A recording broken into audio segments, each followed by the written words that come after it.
嬰兒剛出生就被醫生抓起來拍打，儘管背上被打得通紅也不停手。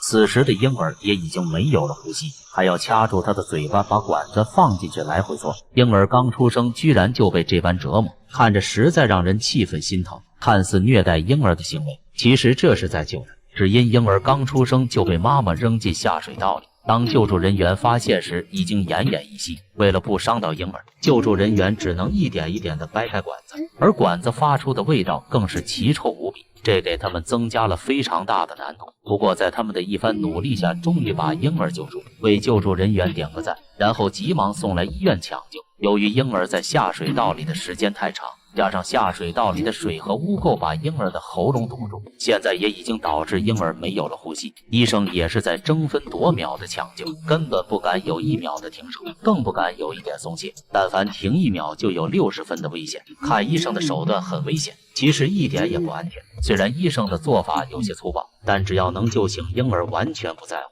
看嬰兒始終沒有反應，在邊上看的醫生更是心急如焚。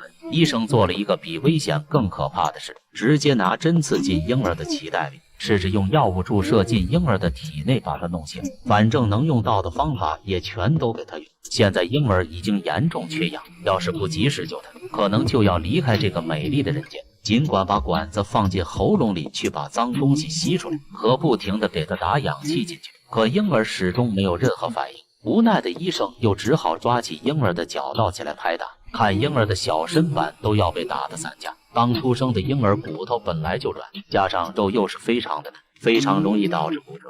但醫生只顧着搶救，完全忽略了這些。不出意外的話，還是出意外了。在醫生不停的拍打下，嬰兒居然發出了哭叫聲，但哭几聲後又没了。醫生努力這麼久，終於見了一點希望，又再次把管子放進鼻孔裡來回搓。現在在這個最緊要的關頭，醫生刻不容緩，在醫生的不懈努力，嬰兒的哭聲也漸漸恢復到正常。